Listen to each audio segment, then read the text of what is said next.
এবারে বাজেটটা আমার দৃষ্টিকোণ থেকে মানে ক্রীড়াঙ্গনের জন্য অনেকটা ঐতিহাসিক, কারণ বিগত বাজেটগুলোতে আমরা কখনোই দেখিনি যে ক্রীড়াবিদদের জন্য বা ক্রীড়া ভাতা এই সংক্রান্ত কোনো বাজেট থাকে। সাধারণত অনেক সময় ক্রীড়াবিদদের জন্য একটা থোক বরাদ্দ, বিশেষ বরাদ্দ ক্রীড়া প্রতিমন্ত্রী বা প্রধানমন্ত্রীর মাধ্যমে আসে, বা সুনির্দিষ্টভাবে যে ক্রীড়াঙ্গনে উন্নয়নের জন্য বা ক্রীড়াবিদদের জন্য যে ভাতা বা ক্রীড়াবিদদের জন্য আলাদা একটা এলোকেশন এবারে বাজেটের প্রথম অন্তর্ভুক্ত হয়েছে। এবং এটা প্রতি মাসে একজন খেলোয়াড় 1 লাখ করে টাকা পাবেন এবং 500 জন ক্রীড়াবিদ।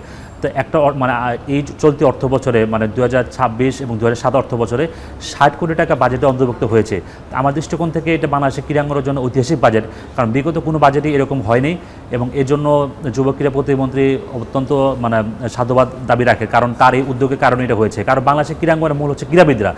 ফুটবল ক্রিকেটের বাইরে অন্য যারা ক্রীড়াবিদ রয়েছেন তারা আসলে আর্থিকভাবে ততটা সচ্ছল নয় এবং নানাবিধ কারণে তারা অন্য খেলায় চলে যান, অন্য দেশে চলে যান, অন্য পেশায় চলে যান। বাট ক্রীড়াবিদদের সুরক্ষার জন্য এই সরকার শুরু থেকে চিন্তাভাবনা করেছিল, নির্বাচন ইশতেহার দিয়েছিল এবং নির্বাচনের পরপরই তারা একটা 300 জন ক্রীড়াবিদকে তারা আওতায় এনেছিলেন ক্রীড়া ভাতার আওতায়, সেটা বিশেষ বরাদ্দের মাধ্যমে। বাট এই ক্রীড়া বাজেটের মাধ্যমে এই ক্রীড়াবিদদের আনুষ্ঠানিক সুরক্ষা বা কাঠামোর মধ্যে আনলো। আমি মনে করি ক্রীড়াঙ্গনের দৃষ্টিকোণ থেকে এবার বাজেট অবশ্যই ব্যতিক্রম এবং ঐতিহাসিক। এবারের বাজেটে আপনার ক্রীড়া ফেডারেশনগুলোকে অনুদান বেড়েছে। সাধারণ অর্থে যে অনুদানগুলো দেওয়া থাকে এর তুলনামূলক কিছুটা বেড়েছে, খুব বেশি অঙ্কে বাড়েনি।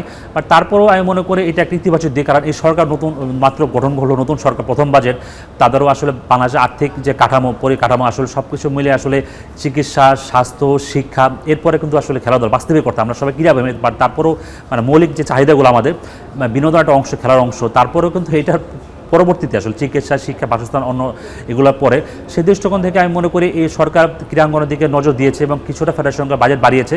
এবং ফেডারেশনগুলো অনেক ফেডারেশনে অনেকটা ইতিবাচক মনোভাব আশা প্রকাশ করেছে, কারণ যেহেতু খেলোয়াড়রা স্বাবলম্বী হচ্ছে, তাদের বাজেটও খানিকটা বেড়েছে কিছু কিছু ফেডারেশন, যদি তাদের চাহিদা আসলে অনেক, কারণ আসলে একটা খেলা আয়োজন করা, বিদেশে দল পাঠানো, কোচিং স্টাফ, অনেক কিছু ব্যয় থাকে। তারপরেও তাদেরকে আসলে আলটিমেটলি স্পন্সর বা আদার্স সহায়তার দিকে যেতে হবে। আরেকটা সুখবর হচ্ছে যে আসলে সরকারের পক্ষ থেকে যে বাজেটটা দেওয়া হচ্ছে কিছুটা বাড়ছে, বাজেট কয়েক লাখ টাকা বাড়বে ফেডারেশনগুলোতে।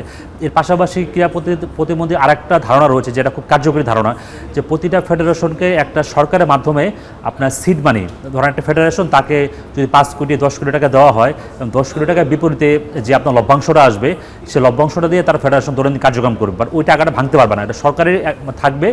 বাট ওই টাকাটা ফেডারেশনের যে ইন্টারেস্টটা বা লাভটা ফেডারেশনটা খেলাধুলা উন্নয়নের যে কাজ করবে, এরকম একটা পরিকল্পনা তিনি করেছেন এবং অর্থমন্ত্রীর সাথেও তার ইতিমধ্যে অনেকটা আলোচনা হয়েছে। বাট এটা আনুষ্ঠানিক রূপ পাবে। পাশাপাশি এই অর্থ বছরের মধ্যে তিনি আরেকটা কাজ করতে চান ক্রীড়া প্রতিমন্ত্রী, যদি বাজেটের মানে প্রাসঙ্গিক কিছুটা বা পুরো বাজেট অন্তর্ভুক্ত এনে, সেটা হচ্ছে যে আসলে ক্রীড়াঙ্গনের ফেডারেশনগুলো আর্থিক স্বাবলম্বিতা অর্জনের জন্য যে আপনার শুধুমাত্র সরকারের পক্ষে সম্ভব না, বেসরকারি বিভিন্ন প্রতিষ্ঠানের সহযোগিতা দরকার। তিনি প্রতিটা ফেডারেশনকে এক একটা কর্পোরেট হাউস বা ব্যবসায়িক প্রতিষ্ঠানের সাথে ট্যাগ করে দিতে যাচ্ছেন, যাতে ওই ফেডারেশন ওই একটা প্রতিষ্ঠানের মাধ্যমে চলতে পারে, রান করতে পারে, মোটামুটি স্বাবলম্বিতা অর্জন করতে পারে। এতে কিন্তু ওই ফেডারেশনটা একটা ব্যান্ডবেল হবে। একটা খেলার সাথে যদি একটা ফেডারেশন থাকে, একটা কোম্পানি বা একটা প্রতিষ্ঠান, তাহলে কিন্তু ওই প্রতিষ্ঠানটাও তার একটা ব্যান্ডবেল দাঁড়াবে যে এই খেলার সাথে তারা সঙ্গী রয়েছে, তাদের পণ্যটা বা তাদের ব্যবসায়িক প্রতিষ্ঠান বা লোকটাও একটা বাণিজ্যিক একটা রূপ ধারণ করে। বাংলাদেশের ক্রীড়াঙ্গন মানে অবশ্যই আমরা ক্রীড়াপ্রেমী, কিন্তু তারপরে এখনও পুরোপুরি পেশাদার আঙ্গিকে আসেনি, কারণ পেশাদার ক্রীড়াঙ্গনের যে অনেক অর্থ, বাণিজ্য, অনেক কিছু পৃষ্ঠপোষকতা প্রয়োজন। তো সেই দৃষ্টিকোণ থেকে সরকার মাত্র আপনার 3 মাসের মধ্যে বাজেট পেশ করলো। সামনে আরও মানে বাজেটটা জাস্ট অ্যাপ্রুভ হয়েছে, বাট তার সামনে এটা সংশোধিত হবে, একটা বছর চলতে হবে, এর মধ্যে অনেক চড়াই উতরাই, অনেক আবার রিভাইজও হতে পারে। তো সামগ্রিক দৃষ্টিকোণ থেকে আমি মনে করবো মানে as bottom of the line যে ক্রীড়াবিদদের জন্য সুখবর এবং ক্রীড়াঙ্গনের জন্য খানিকটা স্বস্তির বাজেট। ফেডারেশনগুলো মূলত পরিচালিত হয় জাতীয় ক্রীড়া পরিষদের মাধ্যমে এবং জাতীয় ক্রীড়া পরিষদ কিন্তু আসলে আপনার এই যে ফেডারেশনগুলোকে 4টা কিস্তির মাধ্যমে এই অর্থগুলো প্রদান করে থাকে। সেক্ষেত্রে কিন্তু সাধারণ অর্থে নিয়ম হচ্ছে যে আপনি যখন একটা কিস্তি দিবেন, পরবর্তী কিস্তি নেওয়ার সময় আগের কিস্তি যে টাকাটা নিয়েছেন সেটা হিসাব, বিল, ভাউচারগুলো আপনাকে সাবমিট করা। বাট আসলে আমাদের ক্রীড়াঙ্গনে আসলে হচ্ছে কি আমাদের মানে অনেকটা যেটা কিছুক্ষণ আগে বলছিলাম অপেশাদারিত্ব। এখানে যারা সংগঠকগুলো থাকেন বিভিন্ন ক্রিকেট, ফুটবলে বা অন্য যে ফেডারেশনগুলো আছেন, তারা কিন্তু আসলে সংগঠক এবং তারা হয়তো ব্যবসা করেন, রাজনীতি করেন, এই সময় ফাঁকে ফাঁকে তারা ফেডারেশন পরিচালনা করেন। বাট এখানে যে একটা প্রফেশনাল সেট আপ, ধরেন সিও রাখা বা একজন এক্সিকিউটিভ যারা ধরেন আপনার এই বিষয়গুলো মেনটেন করবে, একটা অ্যাকাউন্টেন্ট, এগুলো আসলে অনেক ফেডারেশনে নেই।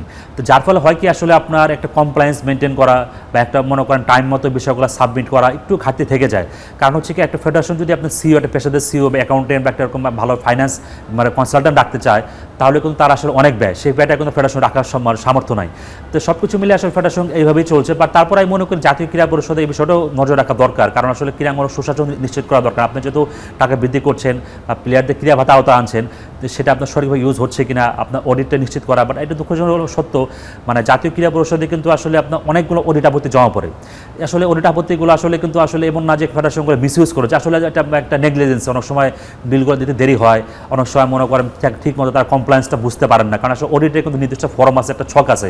তো সেই ছকগুলো কিন্তু খুব আপনি এই ধরেন 1 লাখ টাকা বাজেট, 1 লাখ টাকা যদি ব্যয় করেন সেটা এক ধরনের নিয়ম, 5 লাখ হলে এক নিয়ম, 10 লাখ হলে আরেক নিয়ম।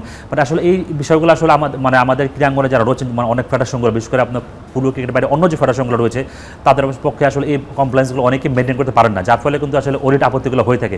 তো আমার মনে হয় এই জন্য আসলে ফেডারেশনগুলো, অভিভাবক জাতীয় ক্রীড়া পরিষদ, তাদের উচিত আসলে এই ফেডারেশনগুলোকে এই বিষয়ে আরও মনে করেন কনসালটেশন করা বা সেমিনার করা।